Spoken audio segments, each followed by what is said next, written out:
بڑے گناہ اسی وقت معاف ہوں گے جب انسان سچی توبہ اللہ کے سامنے کرتا ہے، لیکن جو چھوٹے گناہ ہم سے ہوتے رہتے ہیں، جو کوتاہیاں ہم سے ہوتے رہتی ہیں،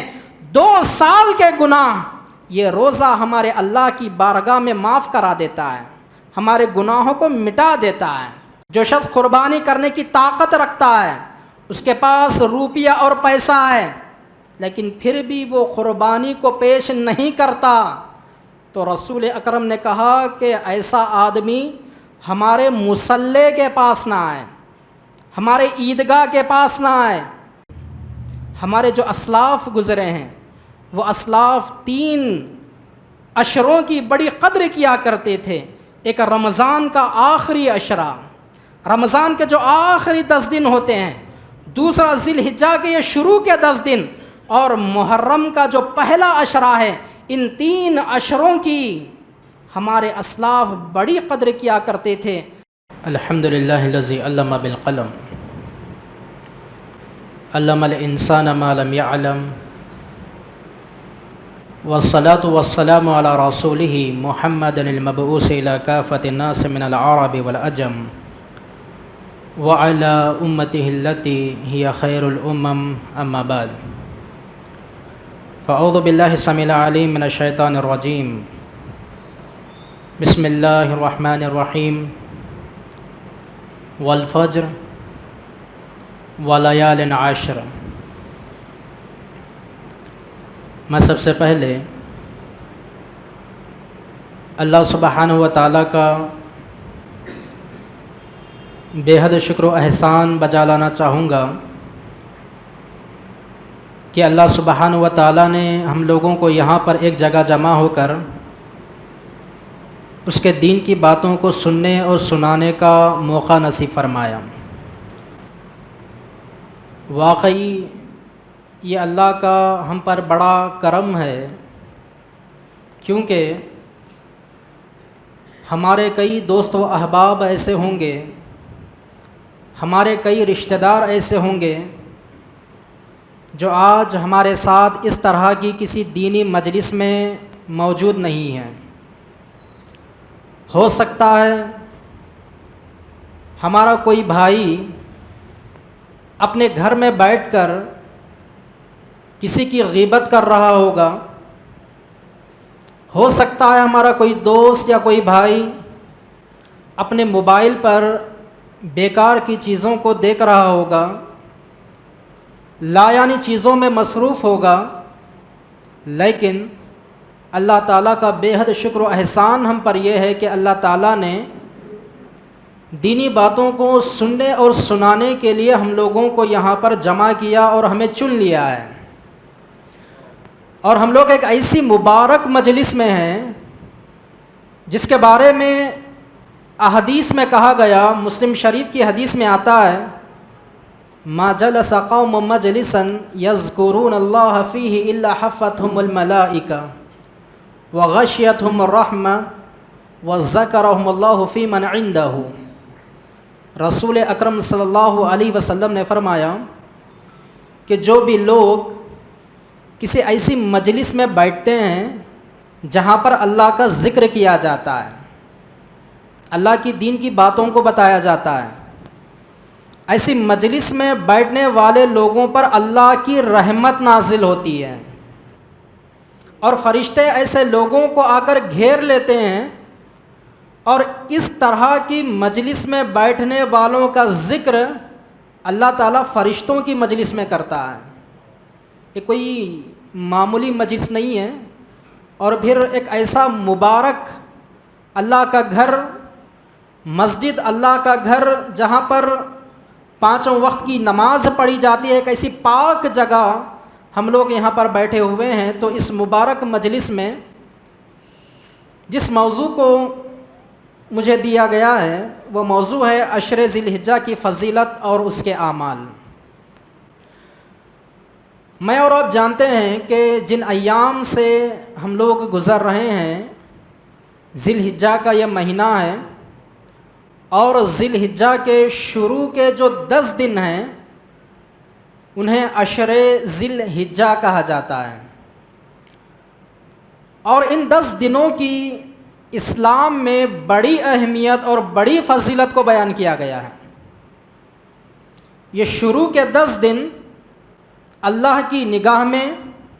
رسول اکرم صلی اللہ علیہ وسلم کی نگاہ میں بڑی قدر و منزلت والے ہیں۔ ان کی اہمیت کا اگر اندازہ لگانا ہو،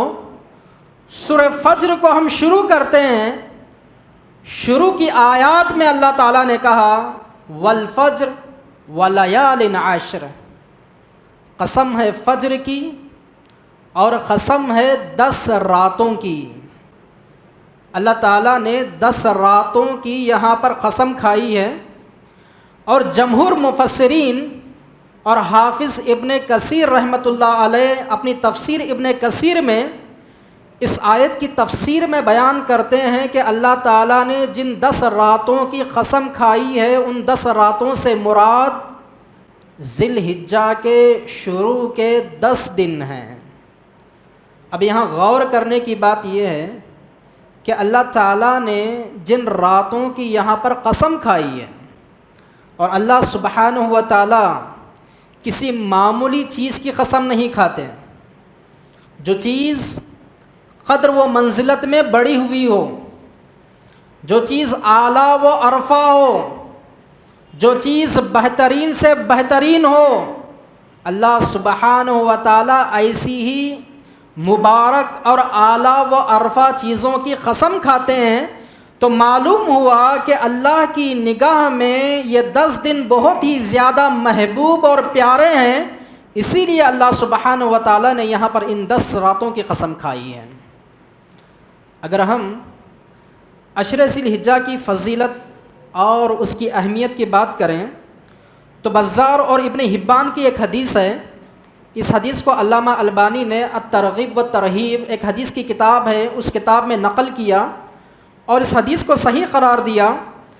حدیث کے راوی جابر رضی اللہ تعالی عنہ ہیں، عن جابر رضی اللہ تعالی عنہ قال قال رسول اللہ صلی اللہ علیہ وسلم افضل ایام الدنیا ایام العشر یعنی 10 ذی الحجہ۔ رسول اکرم صلی اللہ علیہ وسلم نے فرمایا کہ دنیا کے دنوں میں سب سے افضل دن، دنیا کے جو بھی دن ہیں ان مکمل دنوں میں سب سے افضل دن 10 ذی الحجہ کے دن ہے، رسول اکرم صلی اللہ علیہ وسلم کہتے ہیں۔ اسی طرح ان ایام کی فضیلت اور اہمیت کو بیان کرتے ہوئے مسند احمد کی ایک حدیث کو بیان کیا گیا۔ عبداللہ بن عباس رضی اللہ تعالی عنہ حدیث کے راوی ہیں، قال رسول اللہ صلی اللہ علیہ وسلم ما من ایام العمل الصالح فیہا احب الی اللہ من هذه الایام یعنی ایام العشر۔ رسول اکرم صلی اللہ علیہ وسلم فرماتے ہیں کہ اللہ سبحانہ و تعالیٰ کے نزدیک سب سے محبوب عمل، سب سے پسندیدہ عمل وہ عمل ہے جو ان 10 دنوں میں کیے جاتے ہیں۔ اگر بندہ ان 10 دنوں میں کوئی عبادت کرتا ہے، کوئی نیکی کا کام کرتا ہے، کوئی ثواب کا کام کرتا ہے، تو عام دنوں میں اللہ تعالیٰ جو اس کا اجر دیتے ہیں اس سے کئی گنا زیادہ بڑھا کر اللہ سبحانہ و تعالیٰ ان 10 دنوں میں کرنے والے ثواب اور نیکی کو دگنا تگنا کر کے اللہ سبحانہ و تعالیٰ دیتے ہیں۔ محدثین اس حدیث کی شرح میں لکھتے ہیں کہ اللہ سبحانہ و تعالیٰ جس طرح ایک نیکی کا بدلہ 700 گنا تک بڑھا کر، بلکہ 700 گنا سے زیادہ بڑھا کر دیتے ہیں، بالکل ویسے ہی ان دنوں میں بھی اگر انسان کوئی عمل کرتا ہے تو اللہ تعالیٰ کے نزدیک وہ عمل بہت ہی زیادہ پیارا اور محبوب ہے، اور اللہ سبحانہ و تعالیٰ اس کی نیکی کو بڑا چڑھا کر اس کے نام اعمال میں درج کرتے ہیں۔ تو ان ایام کی فضیلت، ان ایام کی اہمیت قرآن اور حدیث سے بالکل واضح ہے۔ اب سوال یہ پیدا ہوتا ہے کہ آخر یہ دن اتنے مبارک کیوں ہیں؟ کیا وجہ ہے کہ یہ دن اللہ کے نزدیک اور رسول اکرم صلی اللہ علیہ وسلم کے نزدیک اتنے پیارے اور محبوب ہیں؟ اس کا جواب دیتے ہوئے علامہ ابن حجر العسقلانی اپنی کتاب فتح الباری میں ایک قول کو نقل کرتے ہیں، والذی یظہر ان السبب فی امتیاز عشر ذی الحجہ لمکان اجتماع امہات العبادہ فیہ وہی الصلاۃ والصیام والصدقۃ والحج ولا یتأتی ذلک فی غیرہ۔ ابن حجر العسقلانی نے بہت ہی پیاری بات کو یہاں پر بیان کیا اور اس چیز کو واضح کیا کہ آخر یہ دن اتنے زیادہ پیارے اور محبوب کیوں ہیں۔ کہا کہ ان ایام میں امہات العبادات ایک ساتھ جمع ہو جاتے ہیں۔ امہات العبادات یعنی جو بڑی بڑی عبادتیں ہیں، انسان جن عبادات کو کرتا ہے، ساری کی ساری عبادتیں ان 10 دنوں میں جمع ہو جاتی ہیں۔ اور ان عبادتوں کا ذکر کرتے ہوئے ابن حجر نے کہا الصلاۃ، ان 10 دنوں میں بندہ نماز پڑھتا ہے، ویسے عام دنوں میں بھی نماز کو پڑھا جاتا ہے، ان 10 دنوں میں نماز کو پڑھا جاتا ہے۔ والصیام، بندہ ان 10 دنوں میں روزہ رکھتا ہے۔ والصدقۃ، بندہ ان 10 دنوں میں صدقہ و خیرات کرتا ہے۔ والحج، اور بندہ ان دنوں میں حج جیسی عظیم عبادت کو کرتا ہے اور قربانی جیسے ایک عظیم عبادت کو پیش کرتا ہے۔ اب ہم غور کریں تو دوسرے دنوں میں نماز ہم پڑھتے ہیں، روزہ بھی ہم رکھتے ہیں، صدقہ و خیرات بھی ہم کرتے ہیں، لیکن حج جیسی عظیم عبادت، قربانی جیسی عظیم عبادت انہی 10 دنوں میں اس کو ادا کیا جاتا ہے۔ اسی لیے حافظ ابن حجر العسقلانی کہتے ہیں کہ ان 10 دنوں میں امہات العبادات کو جمع کر دیا گیا، اسی لیے یہ 10 دن اللہ کی نگاہ میں سب سے محبوب اور پسندیدہ ہیں۔ جب اللہ سبحانہ و تعالیٰ کے نزدیک یہ دن اتنے پیارے ہیں تو مجھے اور آپ کو ان 10 دنوں میں کس طرح زندگی گزارنا چاہیے، وہ کون سے اعمال ہیں، وہ کون سے کام ہیں، وہ کیا طریقہ کار ہے جسے اپنانے کا ان 10 دنوں میں حکم دیا گیا۔ آئیے احادیث کی روشنی میں ان 10 دنوں میں ہمیں کیا کرنا چاہیے، رسول اکرم صلی اللہ علیہ وسلم کیا کرتے تھے، ان باتوں کو ہم سننے کی کوشش کرتے ہیں اور اللہ سے دعا کرتے ہیں کہ اللہ تعالی ہمیں ان تمام اعمال پر عمل کرنے کی توفیق عنایت فرمائیں، آمین یا رب العالمین۔ تو ان محبوب ایام میں سب سے پہلا عمل جو ہمیں کرنا ہے وہ ہے اللہ کا ذکر کثرت کے ساتھ کرنا۔ ویسے تو عام دنوں میں بھی ہمیشہ اللہ کا ذکر کرنا چاہیے۔ رسول اکرم صلی اللہ علیہ وسلم کے بارے میں عائشہ رضی اللہ تعالی عنہا فرماتی ہیں کہ آپ صلی اللہ علیہ وسلم ہمیشہ اللہ کا ذکر اپنی زبان پر جاری رکھتے تھے، لیکن آپ صلی اللہ علیہ وسلم جب ان 10 دنوں کو پا لیتے تو ان 10 دنوں میں دوسرے دنوں کی بنسبت اور زیادہ کثرت کے ساتھ آپ صلی اللہ علیہ وسلم اللہ کا ذکر شروع کر دیا کرتے تھے، اور اپنی امت کے لوگوں کو بھی اللہ کے رسول نے ان ایام میں اللہ کا ذکر کثرت کے ساتھ کرنے کا حکم دیا۔ اس کی دلیل مسند احمد کی حدیث ہے، ابن عمر رضی اللہ تعالیٰ عنہ حدیث کے راوی ہیں، قال رسول اللہ صلی اللہ علیہ وسلم فاکثروا فیہن من التہلیل والتکبیر والتحمید۔ رسول اکرم صلی اللہ علیہ وسلم نے فرمایا کہ ان دنوں میں تم زیادہ سے زیادہ لا الہ الا اللہ پڑھا کرو، تم ان 10 دنوں میں زیادہ سے زیادہ تکبیر پڑھا کرو، اللہ اکبر تم پڑھا کرو، تم ان 10 دنوں میں زیادہ سے زیادہ تحمید یعنی الحمدللہ زیادہ سے زیادہ کہا کرو۔ آج ہم دیکھتے ہیں ہمارے معاشرے کی یہ حالت ہے کہ یہ ایام ہماری زندگی میں بار بار آتے ہیں، کئی مرتبہ ان ایام سے ہم نے اپنے آپ کو گزارا ہے، لیکن ان ایام کو بھی ہم معمولی ایام کی طرح گزار دیتے ہیں، نہ تسبیح کرنے کی کوئی فکر، نہ الحمدللہ کہنے کی کوئی فکر، نہ لا الہ الا اللہ پڑھنے کی کوئی فکر، حالانکہ یہ کلمات ایسے کلمات ہیں جو زبان پر بہت ہی چھوٹے اور ہلکے ہیں، بہت ہی چھوٹے اور ہلکے، اور ہر کسی کو یہ کلمات یاد ہیں، چھوٹے چھوٹے بچوں کو یہ کلمات یاد ہیں، بس ان کلمات کو آج ہمیں اپنی زبان پر لانے کی ضرورت ہے۔ اگر ان کلمات کو ہم اپنی زبان پر لائیں گے تو اس کا کیا اجر، اس کا کیا مقام ہے۔ بے شمار احادیث میں رسول اکرم صلی اللہ علیہ وسلم نے ان تسبیحات کی فضیلت کو بیان کیا، کہا کہ یہ الحمدللہ میزان کو بھر دے گا، سبحان اللہ الحمدللہ یہ زمین اور آسمان کی جتنی بھی خلا ہے اس کو پر کر دے گا۔ کس سے پر کر دے گا؟ نیکیوں سے، ثواب سے،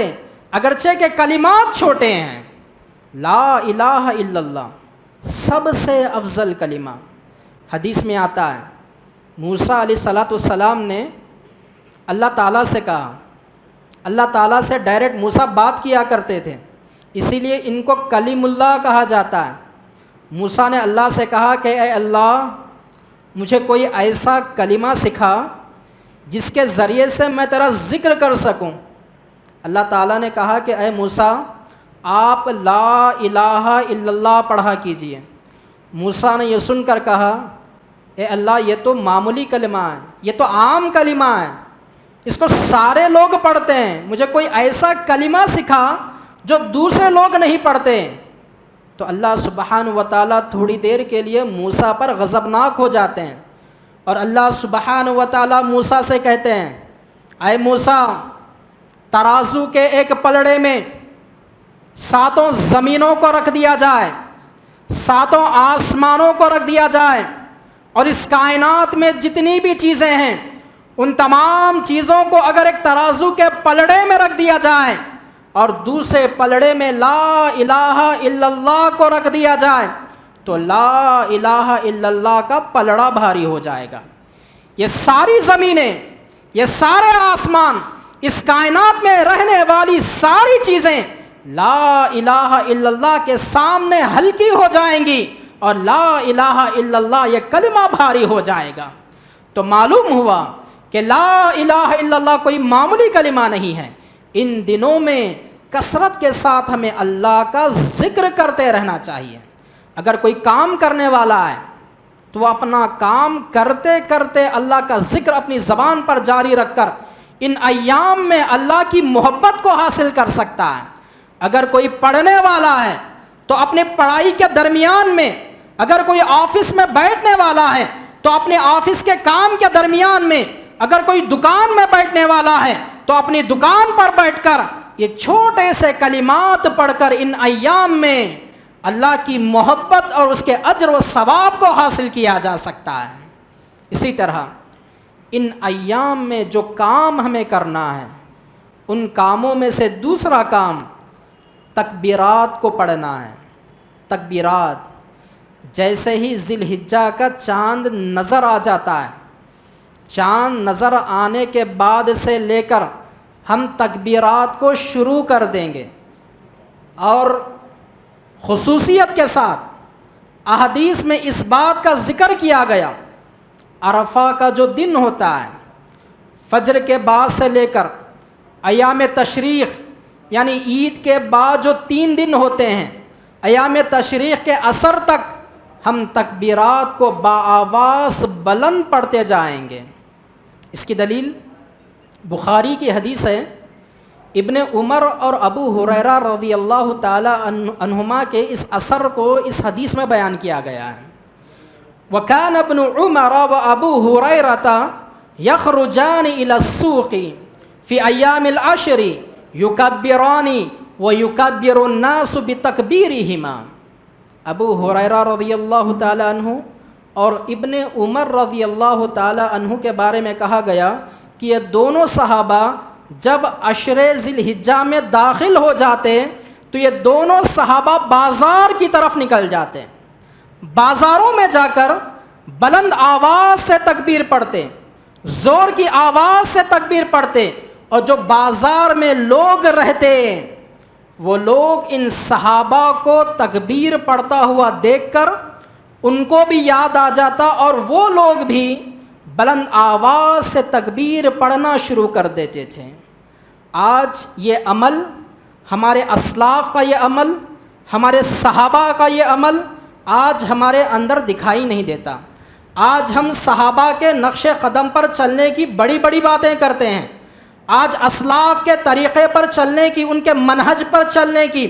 بڑے بڑے دعوے آج ہم کرتے ہیں، لیکن اسلاف اور اصحاب کا کوئی نمونہ آج مسلمان پیش کرنے کے لیے تیار نہیں ہے۔ آج عشر ذی الحجہ کا چاند نظر آنے کے بعد سے تکبیرات پڑھنا تو دور کی بات، رسول اکرم صلی اللہ علیہ وسلم کا جو عمل تھا، عیدگاہ جانے کے وقت میں اللہ کے رسول جو تکبیرات پڑھتے تھے، عیدگاہ میں بیٹھ کر جو اللہ کے رسول تکبیرات پڑھتے تھے، عید کی نماز کے بعد جو اللہ کے رسول تکبیرات پڑھتے تھے، آج اس مقام پر بھی لوگ تکبیرات کو نہیں پڑھتے، بلکہ کوئی اپنے باتوں میں مصروف ہے، کوئی اپنے موبائل پر مصروف ہے، کوئی کسی کے کپڑوں کو دیکھنے میں مصروف ہے، کوئی کسی اور چیز کو دیکھنے میں مشغول ہے۔ اور لوگوں سے اگر کہا جائے کہ آپ کیوں بلند آواز سے تکبیر نہیں پڑھتے، تو جواب کیا ملا؟ جواب یہ ملا کہ بلند آواز سے تکبیر پڑھنے میں ہم لوگوں کو شرم آتی ہے۔ آج مسلمانوں کو بلند آواز سے لڑائی جھگڑا کرنے میں شرم نہیں آتی۔ آج مسجد جیسی مبارک جگہ کو آج مسلمانوں نے نہیں چھوڑا، مسجدوں میں لڑائی جھگڑا کرنے میں شرم نہیں آتی،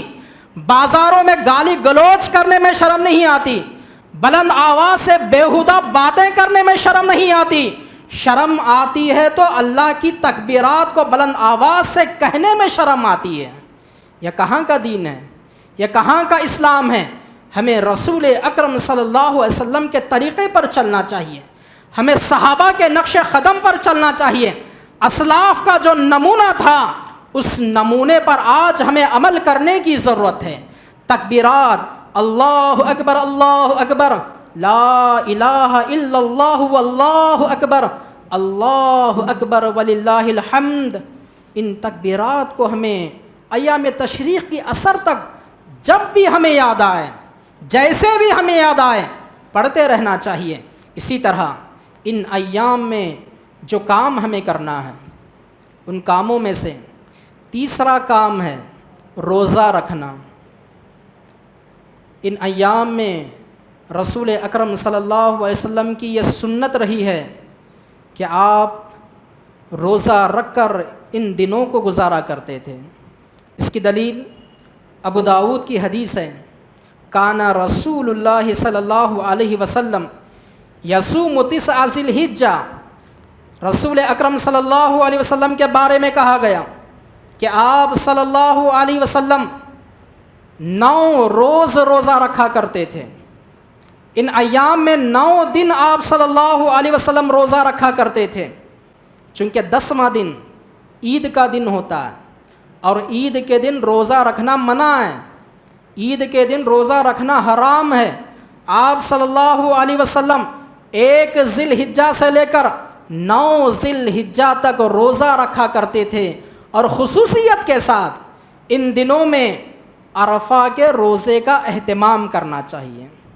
عرفہ کا روزہ، اس روزے سے متعلق رسول اکرم صلی اللہ علیہ وسلم فضیلت کو بیان کرتے ہیں۔ مسلم شریف کی حدیث ہے، قال رسول اللہ صلی اللہ علیہ وسلم صوم یوم عرفۃ احتسب علی اللہ ان یکفر السنۃ التي قبلہ والتي بعدہ۔ رسول اکرم صلی اللہ علیہ وسلم نے فرمایا کہ مجھے اللہ کی ذات سے یہ امید ہے، مجھے اللہ کی ذات سے یہ امید ہے کہ عرفہ کا روزہ پچھلے 1 سال کے گناہ کو اور آنے والے 1 سال کے گناہ کو معاف کروا دے گا۔ یہ روزہ کفارہ ہے ہمارے گناہوں کا، وہ گناہ جو آج ہم سے اٹھتے بیٹھتے چلتے پھرتے ہو رہے ہیں۔ آج ہم جان بوجھ کر گناہ کر رہے ہیں، انجانے میں بھی ہم سے گناہ ہو رہے ہیں۔ آج ہر قسم کا گناہ ہم سے ہو رہا ہے، چھوٹے بڑے ہر قسم کے گناہ، سر سے لے کر پیر تک آج ہم گناہوں میں ڈوبے ہوئے ہیں۔ اگر ہم چاہتے ہیں کہ ان گناہوں کے بوجھ کو ہم دنیا میں اتار دیں، یہ بوجھ ہم لے کر اللہ کے سامنے اگر حاضر ہوں گے تو ان گناہوں کی وجہ سے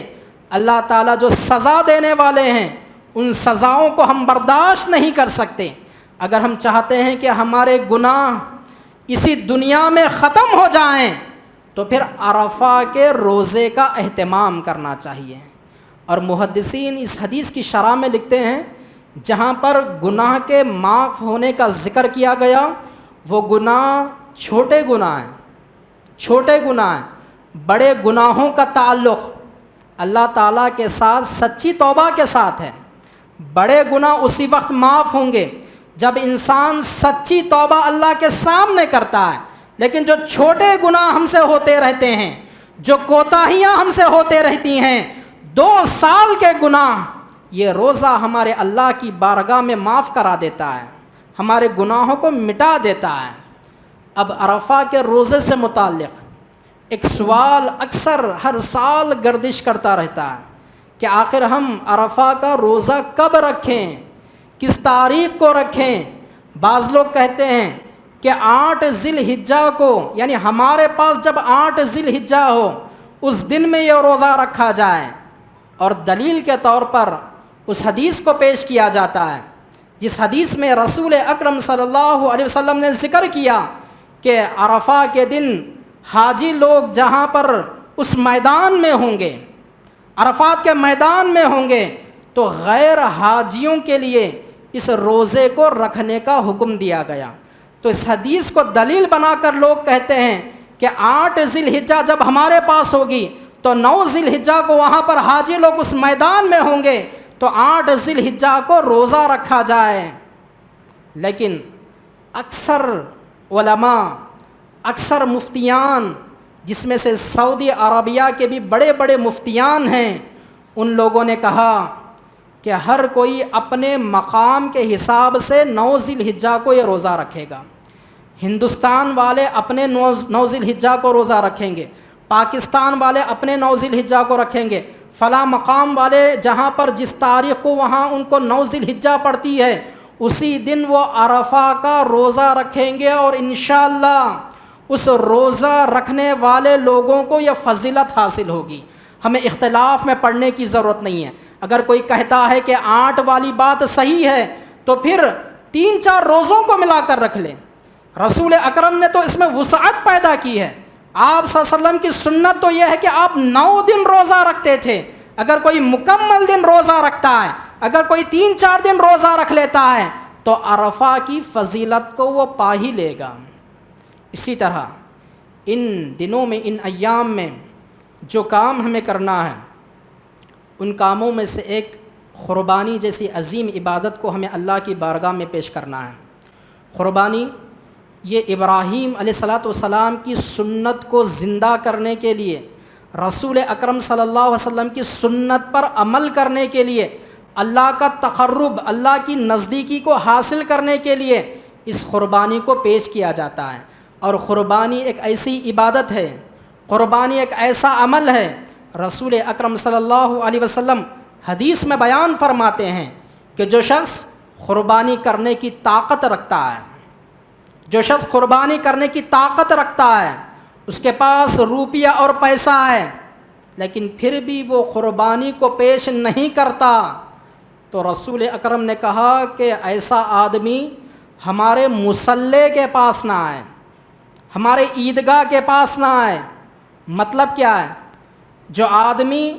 مالدار ہونے کے باوجود، جو آدمی روپیہ اور پیسہ ہونے کے باوجود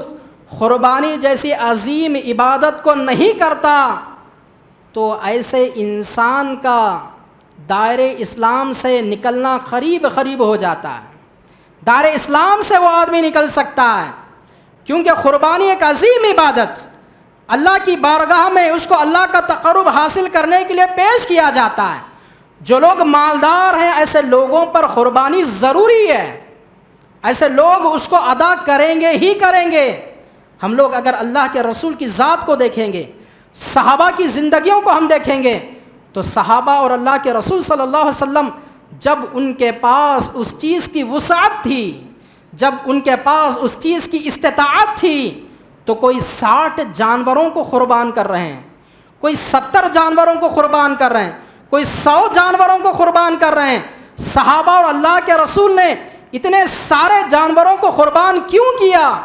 اس لیے کیا کہ یہ اللہ تعالیٰ کا تقرب حاصل کرنے کا ایک اہم اور بڑا ذریعہ ہے۔ قل ان صلاتی و نسکی و محیای و مماتی للہ رب العالمین، اے نبی آپ کہہ دیجئے کہ میری قربانی، میری نماز، میرا جینا اور مرنا اللہ رب العالمین کے لیے ہوگا۔ اگر ہم قربانی کریں تو اللہ کے لیے کریں، ہم قربانی کریں تو اخلاص کے ساتھ ہم کریں، ہم قربانی کریں تو اللہ کا تقرب حاصل کرنے کے لیے کریں۔ قربانی کے اندر ہمارے اندر ریاکاری نہ ہو، ریاکاری نہ ہو، دکھاوا نہ ہو۔ اگر ہمارے اندر ریاکاری آ گئی، 50,000 کا جانور کیوں نہ ہو، 80,000 1 لاکھ کا جانور کیوں نہ ہو، اللہ کی بارگاہ میں قبول ہونے والا نہیں ہے۔ اگر کوئی بندہ اخلاص کے ساتھ ایک 14,000 کا 16,000 کا جانور بھی اگر اللہ کی بارگاہ میں پیش کرتا ہے، یہ اس کے اندر خالص نیتی ہے، اس کا ارادہ اچھا ہے، اس کی نیت اچھی ہے، اخلاص کے ساتھ اگر وہ قربانی کو پیش کرتا ہے، تو جانور چھوٹا ہی کیوں نہ ہو، کم قیمت والا ہی کیوں نہ ہو، اس کا خون زمین پر پڑنے سے پہلے اللہ سبحانہ و تعالیٰ کے بارگاہ میں اس کی قربانی کو قبول کر لیا جاتا ہے۔ قربانی جیسی عظیم چیز کو ہمیں ادا کرنا چاہیے۔ تو وقت چونکہ ہمارے پاس کم ہے، ابھی ہمارے شفیع صاحب بھی یہاں پر موجود ہیں، میں اپنی بات کو مختصر کرتے ہوئے بس ایک بات پر اپنی بات کو ختم کرتا ہوں۔ خلاصہ کلام یہ ہے کہ ان ایام کی اللہ اور اللہ کی نگاہ میں بڑی اہمیت، بڑی فضیلت ہے، اور ان ایام میں ہمیں کثرت کے ساتھ ذکر و اذکار کرنا چاہیے، کثرت کے ساتھ ہمیں تکبیرات پڑھنا چاہیے، روزوں کا اہتمام ہمیں کرنا چاہیے، خصوصیت کے ساتھ عرفہ کے روزے کا ہمیں اہتمام کرنا چاہیے، اور قربانی جیسی عبادت کو ہمیں پیش کرنا چاہیے۔ ابو عثمان النہدی کہتے ہیں کہ اسلاف 3 اشروں کی بڑی قدر کیا کرتے تھے۔ ہمارے جو اسلاف گزرے ہیں وہ اسلاف 3 اشروں کی بڑی قدر کیا کرتے تھے۔ ایک رمضان کا آخری اشرہ، رمضان کے جو آخری 10 دن ہوتے ہیں، دوسرا ذی الحجہ کے یہ شروع کے 10 دن، اور محرم کا جو پہلا اشرہ ہے، ان 3 اشروں کی ہمارے اسلاف بڑی قدر کیا کرتے تھے۔ ہمیں بھی اسلاف کے نقش و قدم پر چلتے ہوئے ان ایام کی قدر و منزلت کو سمجھ کر ہمیں ان ایام کو اللہ کے رسول صلی اللہ علیہ وسلم کے بتائے ہوئے طریقے پر گزارنا چاہیے۔ اللہ سے دعا ہے کہ اللہ سبحانہ و تعالیٰ کہنے والے کو کہنے سے زیادہ اور سننے والوں کو سننے سے زیادہ عمل کرنے کی توفیق عنایت فرمائے۔ اللہ تعالیٰ ہمیں ان ایام میں کثرت کے ساتھ اللہ تعالیٰ کی عبادت کرنے والا بنائے۔ ہمیں اللہ ہر شرک سے بچائے، ہر بدعت سے بچائے، ہر گمراہی سے بچائے۔ توحید پر اللہ تعالیٰ ہمیں قائم و دائم رکھے، شرک سے اللہ تعالیٰ ہمیں بچائے، بدعات و گمراہی والی چیزوں سے اللہ تعالیٰ ہماری حفاظت فرمائے، جہنم کی آگ سے، قبر کے عذابات سے اللہ ہمیں محفوظ رکھے، جنت الفردوس میں اعلیٰ مقام عطا فرمائے، اللہ کے رسول اور اللہ تعالیٰ کی اطاعت میں اپنی زندگی کو گزارنے والا بنائے، اور مرنے سے پہلے ہمیں سدھر جانے والا بنائے۔ آمین ثم آمین۔ وآخر دعوانا الحمد للہ رب العالمین۔ السلام علیکم ورحمۃ اللہ وبرکاتہ۔